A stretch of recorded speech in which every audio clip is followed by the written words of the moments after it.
नमस्कार। आज हम एक बहुत ही दिलचस्प किताब रॉबर्ट कियोसाकी की रिच डैड पुअर डैड के ऑडियो बुक सारांश पर बात करने वाले हैं। जी हाँ, ये किताब तो काफी लोगों की पैसे को लेकर सोच बदल देती है। बिल्कुल, इसका मकसद ही है हमारी जो पारंपरिक सोच है ना पैसे को लेकर, उसे थोड़ा हिलाना। हाँ, और ये कहानी के जरिए समझाते हैं। दो पिता हैं इसमें। हाँ, एक पुअर डैड जो पढ़े लिखे थे, अच्छी सरकारी नौकरी में थे, पर सोच वही कि सिक्योर जॉब ही सब कुछ है। और दूसरे रिच डैड जो ज्यादा पढ़े लिखे नहीं थे पर उद्यमी थे। उनकी सोच बिल्कुल अलग थी। पैसे की समझ पर उनका जोर था। और इन्हीं दोनों की सोच ने रॉबर्ट की जिंदगी पर गहरा असर डाला। जो सबसे मुझे लगता है क्रांतिकारी बात है, वो है संपत्ति और देनदारी की उनकी परिभाषा। एसेट्स और लाइबिलिटी। हाँ, ये बिल्कुल बुनियादी फर्क है। रिच डैड का जो सबक है, कि संपत्ति वो है जो आपकी जेब में पैसा डाले। सही, और देनदारी वो जो आपकी जेब से पैसा निकाले। कितना कितना सीधा लगता है सुनने में। है तो सीधा पर गहरा। जैसे पुअर डैड मानते थे कि उनका घर उनकी सबसे बड़ी संपत्ति है। हाँ, ज्यादातर लोग यही सोचते हैं, अपना घर है तो संपत्ति ही हुई ना। बिल्कुल। लेकिन रिच डैड के हिसाब से अगर उस घर पर लोन है जिसकी आप ईएमआई भर रहे हैं, प्रॉपर्टी टैक्स दे रहे हैं, मेंटेनेंस पर खर्च कर रहे हैं, तो वो पैसा निकाल रहा है जेब से। हाँ, तो वो आपकी देनदारी बन गया, संपत्ति नहीं।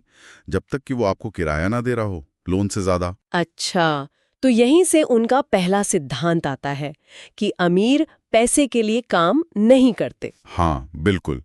पैसा उनके लिए काम करता है। पुअर डैड की सोच थी मेहनत करो, तनख्वाह लो। रिच डैड की सोच थी ऐसी चीजें बनाओ जो तुम्हारे लिए पैसा कमाएं। मतलब पैसिव इनकम जिसे कहते हैं। एग्जैक्टली। Passive income. ऐसी संपत्तियां बनाना जो आय पैदा करें, जैसे कोई छोटा मोटा बिजनेस हो गया, किराए पर देने के लिए प्रॉपर्टी, स्टॉक्स, बॉन्ड्स। मतलब पैसा आपके सोते हुए भी कमा रहा है। समझ गई। तो पहला कदम है ऐसी संपत्ति बनाना, और दूसरा सिद्धांत है वित्तीय साक्षरता, फाइनेंशियल लिटरेसी। जी। ये बहुत जरूरी है। कियोसाकी कहते हैं कि स्कूल हमें नौकरी करना तो सिखा देते हैं, पर पैसे को संभालना या बढ़ाना नहीं सिखाते। ये बात तो सही है। हमें अकाउंटिंग, निवेश, इन सब की भाषा समझनी चाहिए। हाँ, रिच डैड ने रॉबर्ट को यही सिखाया। इनकम स्टेटमेंट क्या है, बैलेंस शीट क्या है। ये क्या होते हैं आसान शब्दों में? देखिए, इनकम स्टेटमेंट तो सीधा है, कितना पैसा आया, कितना गया, आपकी आमदनी और खर्चे। ठीक है। और बैलेंस शीट वो एक स्नैपशॉट है। एक तरफ आपकी सारी संपत्ति जो पैसा ला रही हैं, दूसरी तरफ आपकी देनदारियां जो पैसा ले जा रही हैं। लक्ष्य है कि संपत्ति वाला कॉलम बढ़ता रहे। अच्छा, तो अपनी कमाई खर्च का हिसाब रखना और संपत्ति बढ़ाते जाना।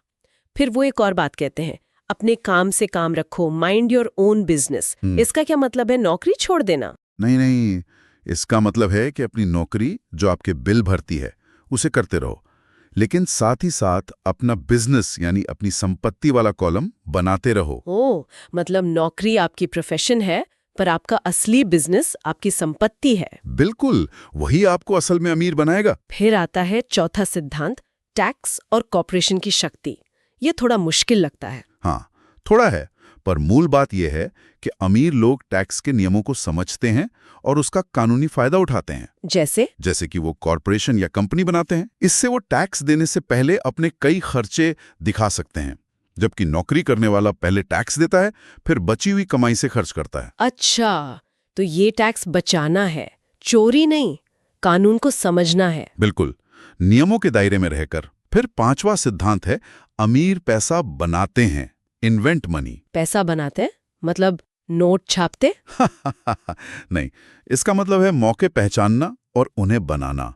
सिर्फ पैसा कमाना नहीं, पैसा बनाना। जैसे कोई उदाहरण? जैसे कोई अंडर वैल्यूड प्रॉपर्टी ढूंढ ली, उसे सस्ते में खरीदा, थोड़ा ठीक ठाक किया, और फिर या तो अच्छे मुनाफे पर बेच दिया या किराए पर चढ़ा दिया। ये अपने दिमाग, अपनी स्किल से वैल्यू क्रिएट करना है। तो ये सारे सिद्धांत हैं, पर फिर भी ज्यादातर लोग अमीर क्यों नहीं बन पाते?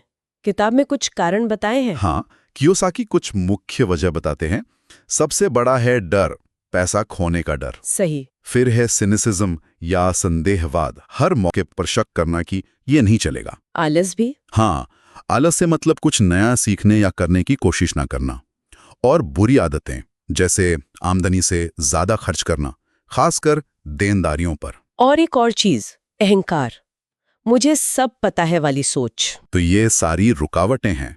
तो करना क्या चाहिए? निचोड़ क्या है? निचोड़ ये है कि सिर्फ सोचने से नहीं होगा, एक्शन लेना पड़ेगा, सीखना पड़ेगा, फाइनेंशियल एजुकेशन लेनी होगी। छोटे छोटे कदम उठाने होंगे शायद। हाँ, छोटे जोखिम लें, गलतियों से सीखें, बेचना सीखें, नेगोशिएट करना सीखें, नकदी प्रवाह को समझें और सबसे जरूरी खुद पर निवेश करें। आपका दिमाग ही आपकी सबसे बड़ी संपत्ति है।